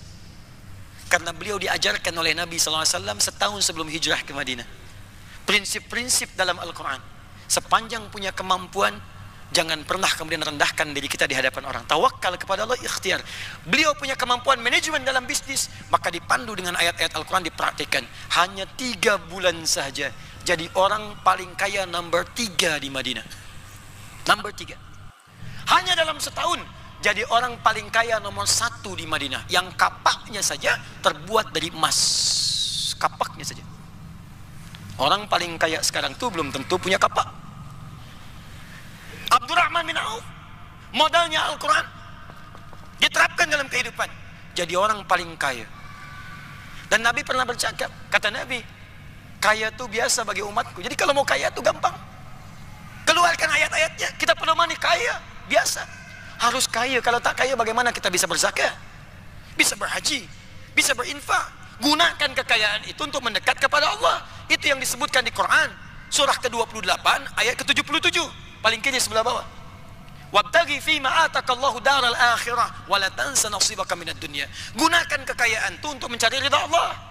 Cari kemuliaan akhirat, dapatkan surga dengan harta itu. Kalau cuma mau ria, mau pamer, sudah ada Qarun yang lebih dulu. Jadi kalau ada orang kaya di Kuala Lumpur nih pamer dengan mobilnya, dengan jabatan, dengan kedudukan, dengan rumahnya, sampaikan pada dia, maaf Tuan terlambat. Sudah ada Qarun lebih dulu. Gunakan untuk mendapatkan ridha Allah. Nah, manhaj inilah yang digunakan oleh orang-orang setelahnya. Dia tak pernah ada Muslim tinggal hidup sepeninggal Nabi kecuali mereka akan belajar dari Al-Quran, dari Al-Quran, dari Al-Quran untuk diamalkan dalam kehidupan. Abu Abdurrahman As-Sulami, saya nanti berhenti 15 menit untuk kita berdiskusi sejenak. Kalau nanti tak ada diskusi, saya akan keluarkan manhaj hadisnya. Kita baru Qurannya. Abu Abdurrahman As-Sulami menyampaikan riwayat. Beliau itu yang meriwayatkan hadis yang khairukum man ta'allama al-Qur'ana wa 'allama. Kata beliau, akhadhtul Qur'ana an qaumin. Saya belajar Quran ini dari sekelompok kaum. Maksudnya sahabat. Karena beliau berjumpa dengan golongan sahabat. Utsman bin Affan, Ali bin Abi Thalib dan yang lainnya. Banyak beliau belajar. Saya ini belajar Al-Quran dari sekelompok kaum. Bagaimana cara belajarnya? La natajawaz an asyrati ayatin. Kami tidak melampaui dulu, tidak melampaui melewati dulu 10 ayat. Paling banyak kami belajar 10 ayat. Kemudian kami berusaha beramal dengan ayat yang telah kami dapati itu. Amalkan dulu. Amalkan, amalkan, amalkan. Sudah dia bisa mengamalkannya, baru dia berpindah kepada ayat yang lainnya. Sehingga Abdullah bin Amr ibn al-As radhiyallahu ta'ala anhuma pernah memberikan komentar. Dahulu kami di masa Nabi, banyak sahabat yang hafal 1-2 surah saja, tapi dia mengamalkan dengan begitu hebatnya. Jadi amalnya lebih banyak daripada hafazannya. Tapi saya khawatir, kata Abdullah bin Amr bin As radhiyallahu ta'ala anhuma, tibanya di masa kini atau di masa yang akan datang, orang-orang yang banyak menghafaz Al-Quran kasyurbil ma, seperti mudahnya meminum air. Kalau minum air itu kan tanpa hambatan ya, langsung masuk ya. Tuan puan tak percaya, saya nak beri contoh. Bismillah. Alhamdulillah, tanpa hambatan. Nah, ada orang menghafaz Quran itu seperti itu, ringan, masuk. Tapi kata Abdullah bin Amr bin As, tapi dia berat dalam mengamalkannya. Jadi pedoman Quran ini tak nampak dalam hidup. Ayat berbisnis, etika bisnis tak ada dalam kehidupan. Yang ada penghafalnya saja. Dia hafaz wailul lil mutaffifin, celaka bagi orang yang curang, tapi curang pula. Dia hafaz wailul lil mukadzibin, celaka bagi para pendusta, dusta pula. Dia hafaz la yaskhar qaumin qaum, jangan saling mencela pula. Jadi hafaz ayatnya, tapi tak ada petunjuknya dalam hidup. Qul lil mu'minina yaghuddu min absarihim. Katakan bagi pria-pria yang punya iman, maka pandangannya jaga. Ini yang boleh ditatap, ini yang tak boleh. Hafaz ayatnya, tapi semua ditatap saja. Ya. Bahkan kalau keliru pun kata Allah, cepat istighfar. Wasari'u ila maghfirah. Cepat istighfar. Anda lewat ni atau kemudian melihat di handphonenya ada gambar-gambar yang tak seronok, tak pantas, Anda lihat. Orang beriman kalau masih ada iman, kata Allah, dia akan palingkan. Dan saat berpaling tuh, dia ucapkan istighfar, astagfirullah, pindah dia. Itu kalau masih ada iman. Dan antara ucapan dengan berpaling tuh sama, tak ada yang terlambat. Jangan lisan berucap tapi wajah tak berpaling. Astagfirullah, dosa nih. Coba lihat, tuh lihat, astagfirullah. Nah, inilah yang repot tuh. Kita bicara yang kecil-kecil dulu nih, belum bicara yang tinggi-tinggi. Orang dulu begitu, dia belajar Quran dulu, sholat dulu yang baik, dan dahsyatnya keluarlah tuntunan dari Al-Quran itu bagi hidupnya. Ibnu Sina, Al-Kindi, Al-Farabi, Al-Ghazali, Al-Khawarizmi, semua menghafaz Quran. Ibnu Sina kecil dia sudah menghafaz Quran, dan dia menemukan bimbingan dari situ bagaimana mendapatkan teori-teori kedokteran secara otodidak sendiri dia, ya, by himself. Yang dahsyat, saya nak berikan contoh. Semua yang terjadi di zaman jahiliyah, ketika turun Al-Quran, maka semuanya berubah diarahkan kepada yang baik. Contoh pertama, Quran surah ke-26 itu mengisahkan tentang para penyair, syuara, pemuzik. Itu orang-orang jahiliyah pandai bermusik, pandai bikin syair. Bait-bait mereka luar biasa. Ini saking hebatnya mereka, melihat apapun jadi syair, Tuhan. Melihat apapun jadi puisi, Tuhan. Apapun yang dilihat. Imrul Qais pernah jalan di sebuah lembah. Ada orang yang sedang melamun, tengok ke lembah itu. Seketika dia bikin syair. Kifa nabki min dzikra habibin wa manzili bisaqdili wa bainad dakhuli fahawmali. Al-Asma'i di kemudian hari, dia melihat burung bulbul lompat-lompat di atas pohon. Di bawahnya ada sungai, bunga-bunganya begitu indah. Seketika dia bikin syair. Sautus safiril bulbuli hayyaja qalbi thamili al-ma'u wa zahru ma'a zahri lahdhul muqali fa anta ya sayyidali wa sayyidi wa maulali fakam tayyumuni ghazailun uqayqali qataftuhu min wadatin min fi'li hadha ar-rajuli faqala la la la faqad ghada muharwili wa wal walad wali ya wailali faqultu la tuwalwili fabayinu lu'ali qalat tawhina kadha in haradidul muqali kahatan kakailali tabtabuli. Coba diulangi. Itu orang dulu begitu. Melihat dia bikin syair. Nabi pulang dari perang Tabuk, langsung keluar kalimatnya. Tala'al badru alaina min thaniyatil wada'i wajaba syukru alaina mada'a lillahi da'i. Itu seketika saja. Seketika. Berkembang kemudian jadi pengetahuan, jadi ilmu. Ilmunya disebut dengan arud namanya. Punya rumus, formulanya disebut bakhar namanya. Ada 16 formula. Ada tawil. Formulanya tawilun nahudunal bukhuri fadailu fa'ulun mafa'ilun fa'ulun mafa'ilu. Ada rajas, mustaf'ilun mustaf'ilun mustaf'ilun mustaf'ilun mustaf'ilun. Tahukah tuan-puan semua, ketika datang risalah Al-Quran itu merubah kebiasaan orang-orang yang biasa bersyair tanpa makna. Tak ada maknanya, hanya bolak-balik keliling lembah cari inspiration. Tak ada maknanya. Sampai diabadikan dalam Quran surah ke-26 tuh dengan namanya para penyair asy-syu'ara, ayat 224. Lalu diperbaiki oleh Al-Quran sampai muncul ayat 227-nya. Wasyu'ara'u yattabi'uhumul ghawun alam tara annahum fi kulli wadi yahimun wa annahum yaquluna ma la yaf'alun. Apakah tuan-puan pernah dengar kisah tentang para penyair di masa jahiliyah yang bolak-balik keliling lembah dengan orang-orang yang tersesat? Tak ada maknanya dalam kehidupan. Mereka cuma melamun saja cari inspiration, tapi tak ada makna. Lalu mereka berkata yang tak pernah mereka kerjakan, cuma buat lirik-lirik saja, lirik-lirik. Aku mencintaimu, nikah tidak. Itu saja. Semuanya khayalan saja. Tapi turun Al-Quran merubah semua itu. Illal ladzina amanu wa amilus salihat. Ketika Al-Quran turun dengan iman, maka yang sia-sia tadi dirubah menjadi amal saleh. Amilus salihat. Maka syairnya berubah menjadi zikir. Wa dzakarullaha katsiran. Tadi saya contohkan rumus rajas, mustaf'ilun, mustaf'ilun, mustaf'ilun. Turun Al-Quran, berubah masa, datang Ibnu Malik. Yang rumus tadi dirubah menjadi alfiyah yang memudahkan kita belajar kaidah bahasa Arab.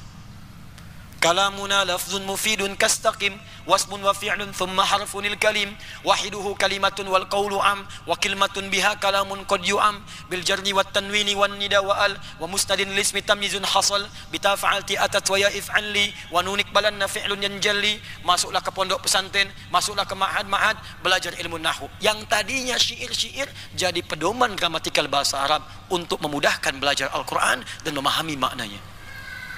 Ada alfiyah di ilmu hadisnya Suyuti. Ada alfiyah di qiraat asyrahnya, ada semua berubah jadi qiraat. Datang ke Andalus jadi alfiyah. Tapi sayangnya ketika masyarakat muslim terlena dengan dunia dan meninggalkan tuntunan Al-Quran, maka diambillah khazanah ilmu itu ke tempat lain dan kembali kepada mulanya. Dari yang tadinya ilmu berubah menjadi musik lagi. Maka muncullah kemudian notasi-notasi musik. C D F G A B C G A B C D F G D F G A B C D A B C D F G A F G A B C D E B C D E F G A B C B C D A F G A B C. Kunci A, kunci D, kunci F. Ustaz bisa ke main? Tak. Saya tak bisa saya. Tak boleh saya main alat besi, tak. Cuma saya hafaz. Saya senang membaca, saya belajar, saya lihat. Tuan nak tanya, setiap hari saya coba kumpulkan news tu. Saya pakai satu-satu, jajarkan. Antonio Griezmann pindah dari Atletico Madrid ke Barcelona, saya hafaz tu. Yang seharusnya 200 juta euro sampai 100 juta euro, saya hafaz. Ya, Messi dapat kartu merah kemarin menit 37, saya hafaz. Nontonkah? Tak. Frank Lampard pindah ke Chelsea, saya hafaz. Baru menang kemarin 4-0. Hafaz saya. Nontonkah? Tak. Untuk apa kita menukar akhirat? Bisa tahajud, bisa baca Quran di malam hari dengan hanya soccer bola saja. Apa yang kita bisa lihat besok, kenapa harus kita hadirkan di malam ini? Itulah Quran seperti itu dulu. Perlu bukti lain? Banyak. Penemu atom. Siapa penemu atom? Banyak anak-anak ni di sekolah ni, senior high school, bahkan di university. Bila saya tanya siapa penemu atom, jawabnya John Dalton. Bukan. Penemu atom pertama kali bukan John Dalton, tapi Jabir ibn Hayyan. Bahkan di Eropa, di Europe dikenal dengan bapaknya alkemi, bapak kimia. Kapan dia menemukan atom? Saat membaca Al-Quran. Masuk ke surah 57, surah besi, Al-Hadid. Dia baca sampai ayat 25-26. Wa anzalnal hadid, kami turunkan besi, kemudian turun besi. Saya ni sebelum tiba di Malaysia, kami berkunjung ke Museum Geology di Bandung, di Jawa Barat, West Java. Kami masuk kemudian ke satu tempat, di tempat tu ada bongkahan meteor. Allahu Akbar, saya langsung terpana. Di antara sampah meteor tu ternyata ada yang bentuknya besi. Besi tu jatuh. Dulu tu ada ayatnya. Ditemukanlah besi oleh Jabir bin Hayyan, dibawalah ke rumahnya, di lab kecilnya, ya, di makmalnya, dianalisis oleh beliau sampai ditemukanlah partikel terkecil dari besi itu, sampai jadi atom. Nah sekarang atom besi ini dalam dunia modern itu nomor atomnya sama dengan ayat di Quran dan isotopnya sama persis dengan nomor surahnya. Besi itu Fe rumusnya, ferum, F besar E kecil, E besar F besar I kecil, ferum. Nomor atomnya 26. Atom itu harus punya isotop untuk menjaga supaya dia stabil. Ada 4 isotopnya.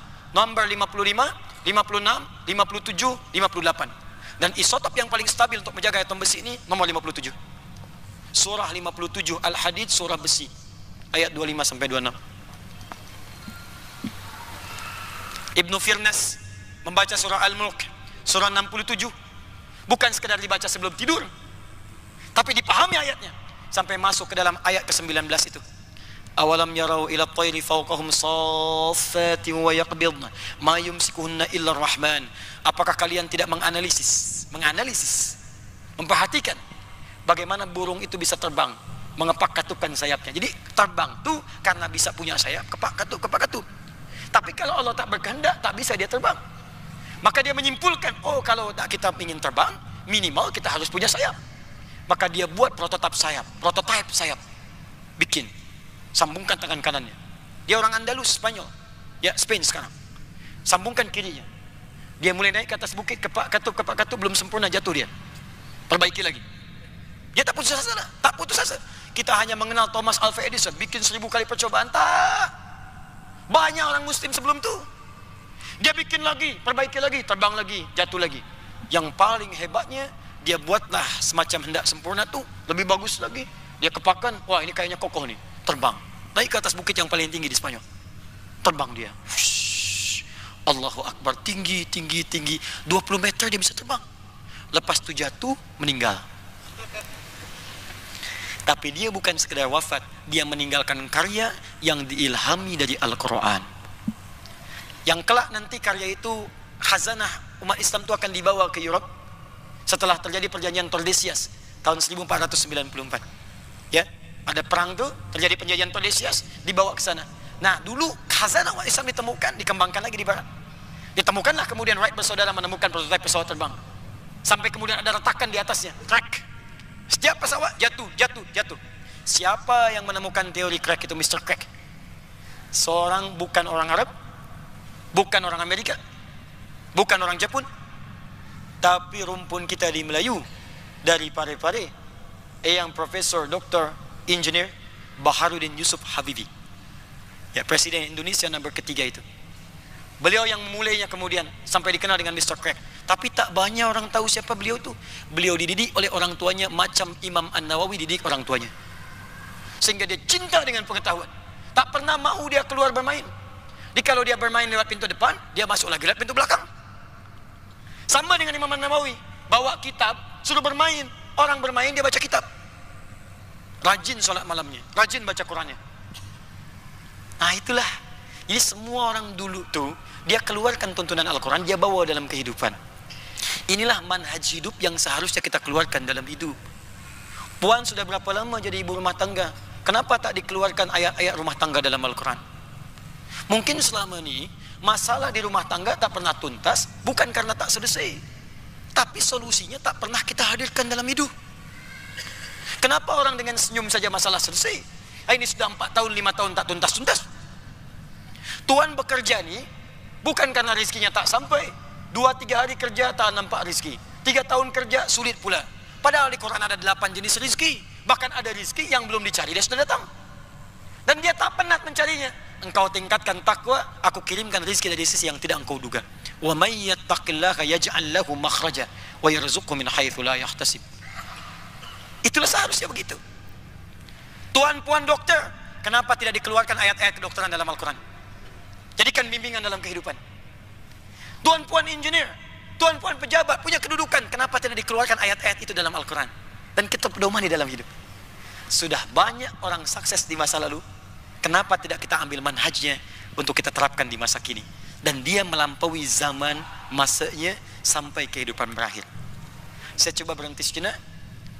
Kita belum selesai, ada bagian yang terakhir. Kalau memang masanya masih ada, nanti kita akan bicara teknisnya. Kalau saya ingin keluarkan semua tuntunan itu, bagaimana cara cepatnya dan seperti apa Nabi membimbing nilai-nilainya. Itu bagian terakhir nanti yang coba kita akan sajikan bila kita berjeda sejenak, bila ada soalan-soalan yang hendak kita diskusikan. Saya berhenti sejenak, tepat 10:30 seperti tadi saya dimintakan. Kita diskusi sejenak, kalau tak ada kita bisa sambung nanti dalam jeda yang kita ambil sejenak. Sila, saya perkenankan kalau ada yang barangkali hendak ditanyakan.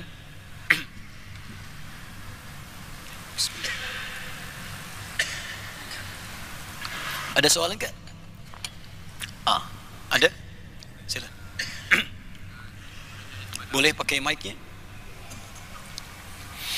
Allahumma salli ala sayyidina Muhammad sallallahu alaihi wasallam.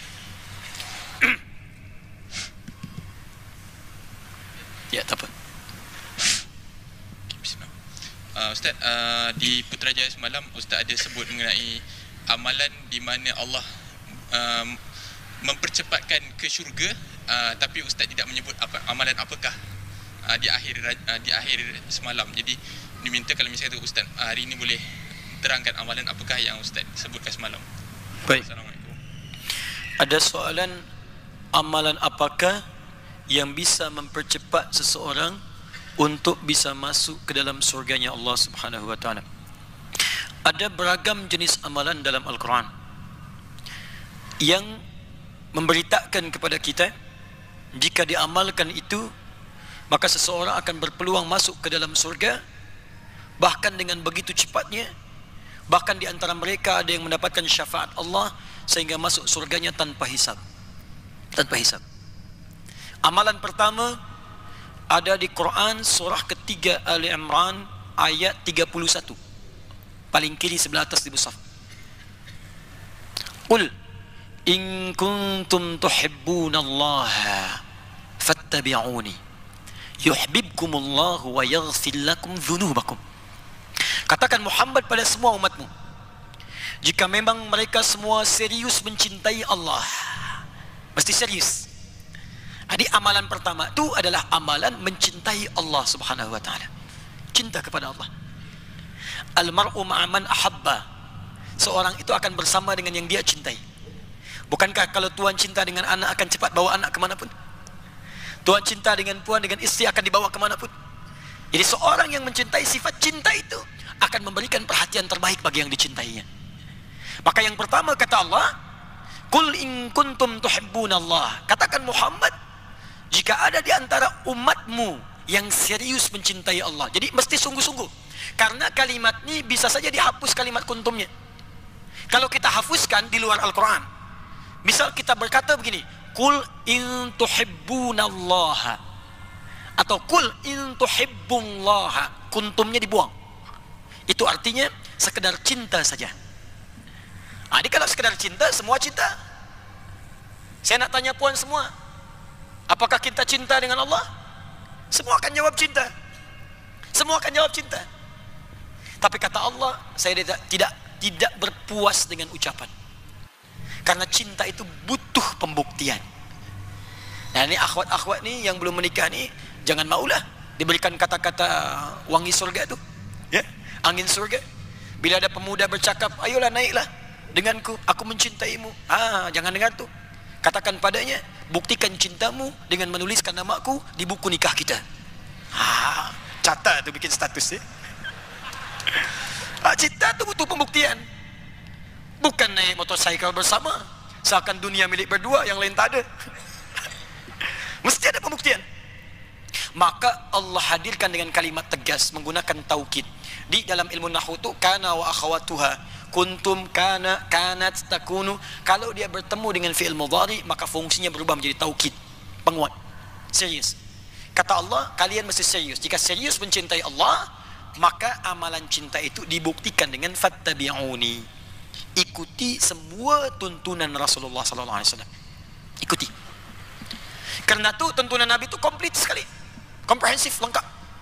Sila perhatikan, tuan-puan lihat, tak ada dalam kehidupan tuntunan macam Islam yang memberikan tuntunan lengkap dari bangun tidur sampai tidur lagi kecuali dalam Islam. Sila bandingkan, compare dengan keyakinan lain, takkan ditemukan.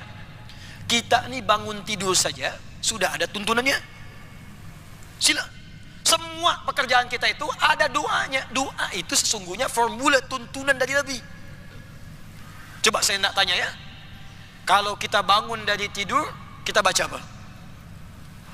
Alhamdulillahilladzi ahyana ba'dama amatana wa ilaihin nusyur. Tahu dari mana? Itu ada di Abu Daud, nomor hadis 1367 sampai 1369. Doanya ada di Al-Bukhari, nomor hadis 181. Caranya, kata Ibnu Abbas, kana Nabi sallallahu alaihi wasallam, adalah kebiasaan Nabi sallallahu alaihi wasallam, idza staiqadha min naumihi, jika beliau bangkit dari tidurnya, fajalasa, maka sunnahnya duduk sejenak. Jangan dulu bangkit, karena kita belum sadar penuh tuh. Duduk sejenak. Famasaha biyadihi min athari naumi, maka hapuskan dahulu bekas ngantuknya dengan tangan yang bagian bersihnya. Hapus dulu. Jadi bukan baru duduk langsung baca doa. Boleh jadi masih ngantuk membaca doa. Bagaimana bisa paham dengan doanya? Alhamdulillahilladzi ahyana. Bangun-bangun jam 8 dah dia. Sadar dulu. Setelah sadar tu baru baca doa. Doanya tu diriwayatkan oleh sahabat tadi, Jundub bin Junadah, mantan perampok tadi, yang masuk Islam, meriwayatkan hadis Nabi bersama dengan sahabat Muaz bin Jabal. Ditemukan juga itu dituliskan oleh Al-Imam An-Nawawi. Ya, Jundub bin Junadah diriwayatkan hadisnya oleh Imam An-Nawawi dalam kitab Al-Arba'in, nomor hadis ke-18, paling kiri sebelah atas di kitabnya. An Muaz bin Jabal wa Jundub bin Junadah radhiyallahu taala anhuma, ya qala Rasulullah sallallahu alaihi wasallam, ittaqillaha haitsu ma kunta wa atbi'is sayyi'atal hasanata tamhuha. Itu riwayatnya Jundub bin Junadah. Beliau pun meriwayatkan hadis tentang doa bangun tidur. Tapi apa yang mau saya sampaikan? Yang mau saya sampaikan, bangun tidur saja sudah ada tuntunan. Makan ada doanya, minum ada doa, berpakaian ada doa, Allahu Akbar, masuk masjid ada doa. Antara masuk dengan keluar berbeza. Masuk tandas ada doa. Cuma di Islam Dan kakinya pun tak sama. Doanya tak serupa. Coba saya nak tanya, masuk masjid kaki apa yang masuk? Kanan. Keluar toilet, keluar tandas? Kanan, bukan kiri. Masuk masjid kanan, keluar masjid kiri. Masuk tandas kiri, keluar tandas kanan.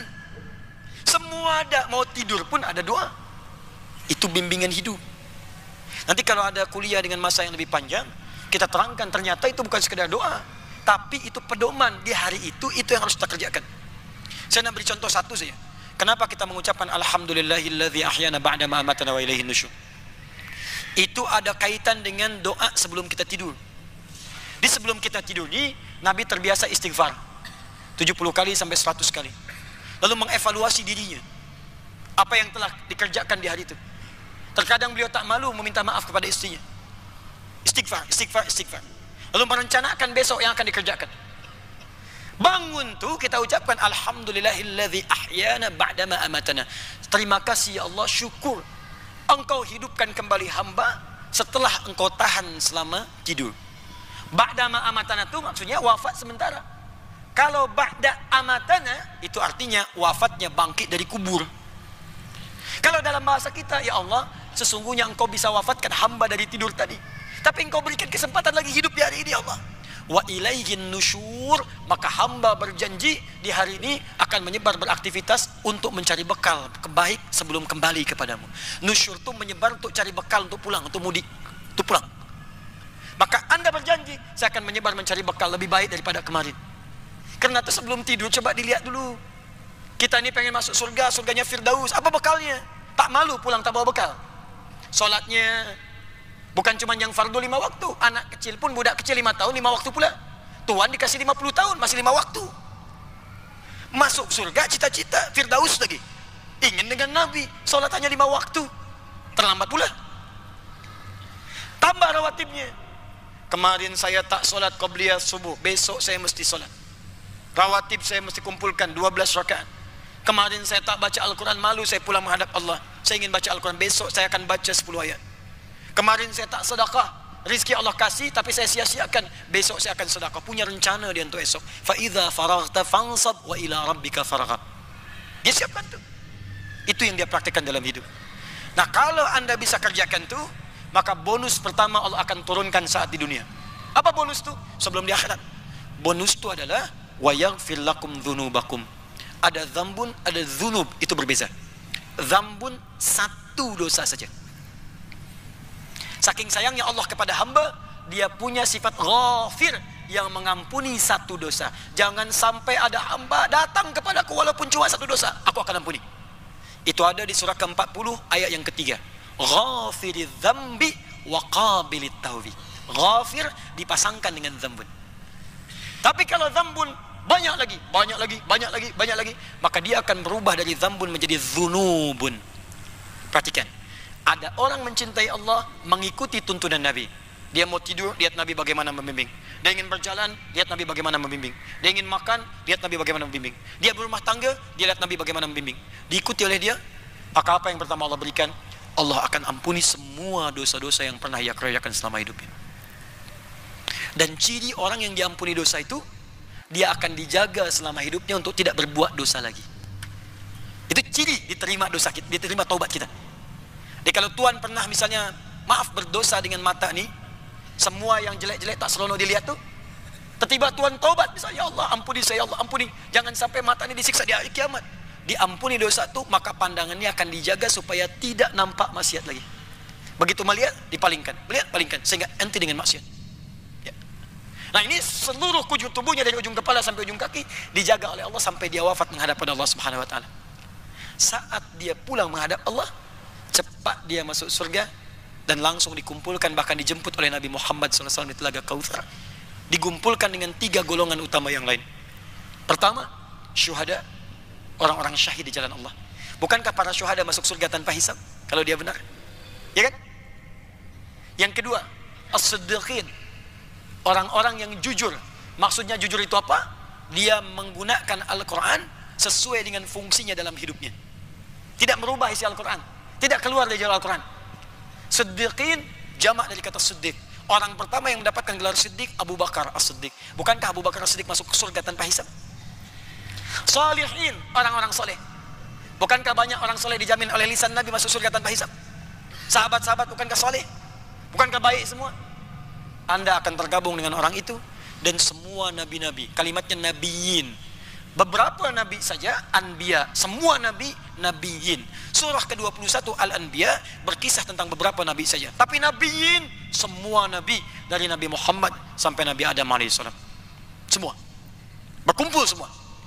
Nah, keterangan itu ditemukan di Quran surah keempat ayat 69. Paling kanan di pertengahan di mushaf. Wa may yuti'illaha war rasul fa ulaika ma'al ladzina an'ama Allahu 'alaihim minan nabiyyina was-siddiqina wasyuhada was-salihin wa hasuna ulaika rafiqa. Dan itulah teman terindah, terbaik, anugerah yang paling indah yang mampu kita dapatkan dari Allah Subhanahu wa taala. Allah taala alam bissawab.